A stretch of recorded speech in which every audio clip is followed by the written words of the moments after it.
Olá galerinha, bom dia a todos, aqui é o professor Thiago da disciplina de História e a nossa aula de hoje é sobre o Império Árabe. Enquanto na Europa Ocidental se consolidava aquela organização social, econômica e política conhecida como feudalismo durante a Idade Média, ao sudeste do continente asiático se florescia, se desenvolvia uma civilização conhecida como o Império Árabe, e esse Império Árabe é o tema da nossa aula de hoje. Para compreendermos a formação do Império Árabe, pessoal, nós precisamos empreender uma introspecção no passado, remontando o período histórico em que um homem chamado Maomé, ali no ano 610 depois de Cristo, ou seja, século 7, ele afirma ter sido visitado pelo anjo bíblico, o anjo Gabriel, e o anjo Gabriel anunciou que ele seria o último profeta da terra, o último daqueles homens que seria uma espécie de promotor da voz de Deus na terra. Tem todos aqueles profetas do Antigo Testamento, da Bíblia Sagrada, o Moisés, Daniel, Samuel, Ezequiel, Isaías, e o Maomé, aqui no ano 610 depois de Cristo, afirma que, visitado pelo anjo, ele se torna o último grande profeta da terra. E entre vários outros recados da parte de Deus para Maomé, o anjo Gabriel lhe encarregou de fundar a última religião e a verdadeira da terra, que é o islamismo.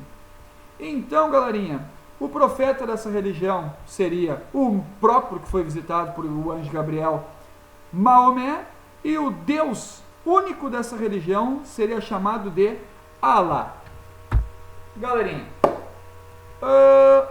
onde nasceu, onde vivia esse profeta Maomé quando ele supostamente foi visitado pelo anjo Gabriel? Ele vivia aqui, na chamada Península Arábica, onde eu estou circundando com o cursor do meu mouse. Galerinha, isso aqui vai dar um problemão quando Maomé funda esse islamismo. Por quê? Essa Península Arábica aqui vai ser habitada por centenas de tribos nômades. Todas essas tribos nômades, elas são politeístas. E o islamismo que o Maomé está fundando aqui é monoteísta. Só pode ter um Deus, só um Deus pode ser adorado, e esse Deus é Alá. O Maomé, ele é um homem que nasceu mais ou menos aqui no centro da Península Arábica, onde fica a cidade de Meca. Essa cidade de Meca, ela vai ser muito importante, porque ela é sagrada antes da fundação do islamismo e continua sendo sagrada pós-fundação do islamismo. Vamos tentar compreender isso aqui. Essa Península Arábica é habitada por centenas de tribos nômades. E cada uma dessas tribos nômades tem as suas divindades locais. Porém, na cidade de Meca, existe um santuário religioso chamado, um templo religioso chamado Kaaba. E neste templo religioso existem ali monumentos, estátuas de divindades de cada uma dessas tribos nômades da Península Arábica. Então, algumas vezes por ano, essas tribos nômades se dirigem até Meca, onde Maomé nasceu, para adorarem as suas divindades que estão dentro desse templo religioso chamado Kaaba. Galerinha, essas tribos aqui arábicas, elas desde sempre elas desenvolvem as relações comerciais. Eles são comerciantes, esses integrantes dessas tribos. Então, todas as vezes que eles se reúnem aqui em Meca, eles vão levar produtos para vender, vão comprar produtos para retornar para suas localidades, revendendo esses produtos. Então, Meca vai ter uma importância comercial muito grande. Como ela é o centro religioso da Península Arábica, todas essas tribos que se deslocam para Meca, elas acabam desenvolvendo uma relação comercial também. Então, a economia de Meca fluía, girava em torno desse comércio exercido nesses encontros religiosos. Quando Maomé funda o islamismo é monoteísta. Logo, vai em uma corrente contrária ao politeísmo dessas tribos arábicas. Então, galerinha, no ano 622 depois de Cristo, o Maomé vai ter que fugir aqui de Meca, por causa que a tribo que dominava a cidade de Meca, que é o qual o Maomé era um integrante, os Coraixitas, eles vão ver os seus interesses comerciais sendo afrontados pelos preceitos monoteístas do islamismo. Então o Maomé vai ter que fugir de Meca junto com os muçulmanos. Muçulmano é o nome daquele que se converteu ao islamismo. Maomé e os seus seguidores fogem em 622 depois de Cristo de Meca para Medina, onde está circundado aqui no mapa. Galerinha, essa fuga de Maomé e os seus seguidores muçulmanos é conhecido como Hégira. E a Hégira, que no nosso calendário ocidental, no nosso calendário cristão, remonta ao ano 622 depois de Cristo, para os muçulmanos é o ano 1 da civilização deles, que é o ano em que aconteceu a Hégira, ou seja, a fuga de Maomé e os seus seguidores de Meca para Medina. Galerinha, aqui em Medina, o Maomé vai continuar com as suas pregações e ele vai conseguir conquistar uma série de fiéis, uma série de adeptos ao islamismo, vão empreender algumas guerras com tribos locais aqui nos arredores de Medina, vão conquistar essas tribos, ou seja, ou se converte por livre e espontânea vontade ao islamismo, ou é derrotado em uma batalha e é obrigado a se converter ao monoteísmo islâmico de Maomé.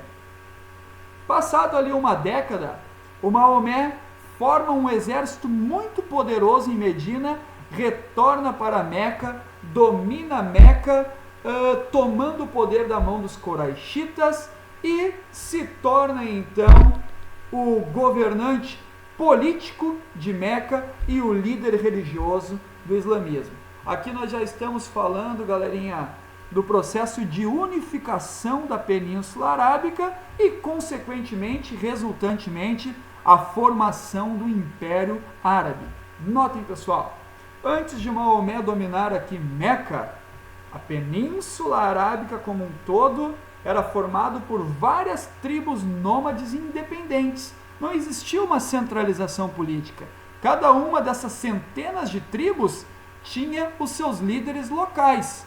Conforme Maomé funda o islamismo e toma aqui Meca, que era esse importante centro religioso das tribos da Península Arábica, o Maomé ele começa a iniciar o processo de unificação e centralização política da Península Arábica. Qual vai ser o elemento de coesão, o elemento que vai trazer unidade a essas centenas de tribos, pessoal? É o islamismo. Uma após uma, essas tribos vão se convertendo ao islamismo e reconhecendo o Maomé como profeta do islamismo e também como um líder político. Ou seja, o Maomé funda na Península Arábica um Estado teocrático, ou seja, crático, governo, teo, Deus, governo de Deus. Ressaltando e destacando aqui que um Estado teocrático ele é muito diferente do Estado democrático, que os gregos desenvolveram. Cracia, governo. Demo, povo. Governo do povo e para o povo. Participação popular na Grécia Antiga nas decisões políticas da polis da cidade-estado de Atenas. Aqui, na Península Arábica, o profeta Maomé vai desenvolver um Estado teocrático, um Estado de Deus, porque ele é o profeta, voz de Deus na terra. Galerinha, então é o seguinte, Maomé conseguiu unificar aqui a Península Arábica, nessas tribos que eram independentes politicamente, agora elas são subjugadas ao poder do profeta Maomé, e o Império Árabe ele surge aqui na Península Arábica. O pontapé inicial dele, então, vai ser a unificação através do islamismo, através da religião da Península Arábica. Porém, conforme nós estudamos no Império Romano, por exemplo, todos os impérios sempre vão ter esse ideal, esse ímpeto expansionista.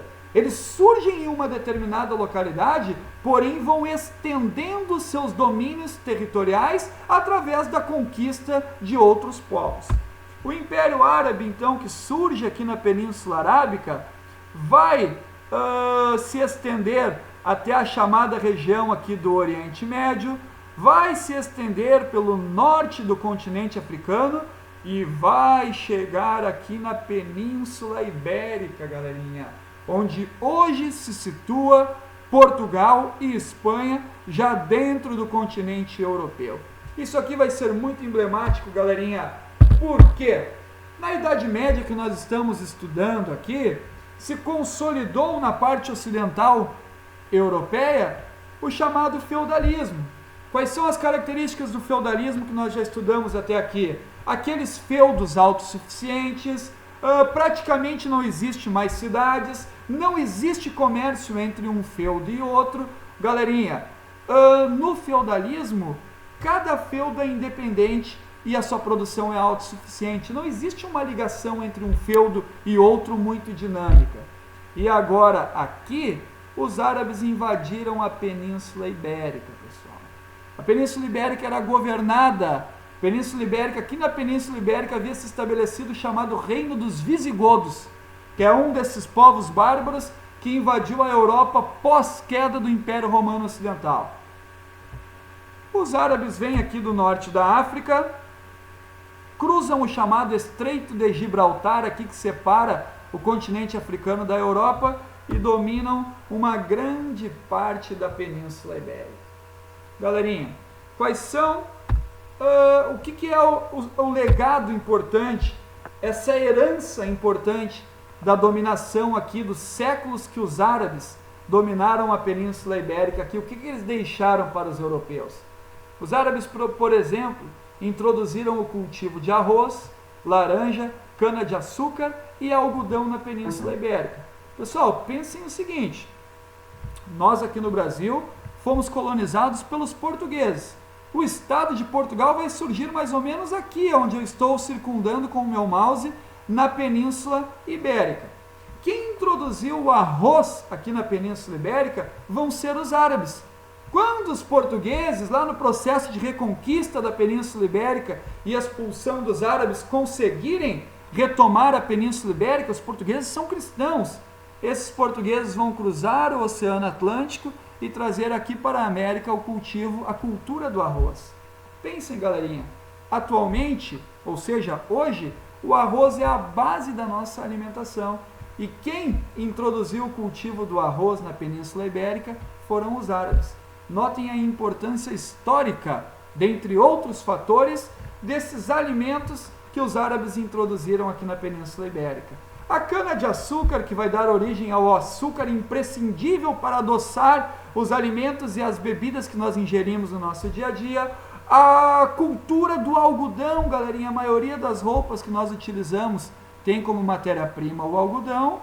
E também eles introduziram a laranja, fonte importantíssima de vitamina C.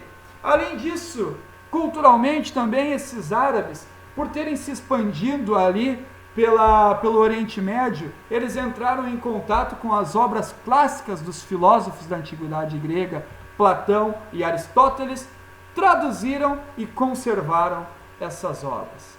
Só que é o seguinte, né, galerinha? Esses árabes, a religião deles é o islamismo. Eles são muçulmanos. Muçulmano tem uma interpretação muito diferente dos cristãos. Vão entrar em choque aqui então na Península Ibérica, dominaram aqui uma grande parte da Península Ibérica já, e os árabes têm esse projeto de dominar o continente europeu todo, chegar em todos os feudos aqui e dominar toda a parte ocidental da Europa. Galerinha, já tinham dominado aqui o Reino dos Visigodos, vão invadir o que hoje é o território da atual França, onde existia aqui na Idade Média o Reino dos Francos. Então, em 732 d.C., na chamada Batalha de Poitiers, os francos, liderados por esse general aqui, representado à direita do slide, o Carlos Martel, vão conseguir vencer os árabes, mais ou menos aqui onde eu estou passando o cursor do meu mouse, na Batalha de Poitiers, e conseguir frear esse avanço muçulmano no interior do continente europeu. Pensem o seguinte, galerinha, se Carlos Martel e os francos não tivessem vencido os árabes em 732 d.C. na Batalha de Poitiers, o continente europeu praticamente todo seria dominado pelos árabes e possivelmente, no contexto das grandes navegações, quando os portugueses chegaram aqui no Brasil em 1500, possivelmente nós teríamos sido colonizados por árabes, muçulmanos, e o islamismo seria hoje a religião predominante do Brasil. Só que não, em 732 d.C., os cristãos, liderados por Carlos Martel, um aqui dos ministros do Reino Franco, conseguiram frear essa invasão árabe aqui no continente europeu. Os árabes vão ficar aqui por alguns séculos dominando a Península Ibérica, até que no século XV d.C. eles vão ser expulsos de vez aqui da Península Ibérica no processo de reconquista cristã da Península Ibérica, onde vai se consolidar a formação de Portugal e de Espanha. Mas isso é tema para mais adiante, para as nossas próximas aulas. Então, galerinha, de forma bem geral e sintética, isso aqui foi um resumão sobre a formação, desenvolvimento e consolidação do Império Árabe na Idade Média. Um forte abraço a todos e paz no coraçãozinho de vocês.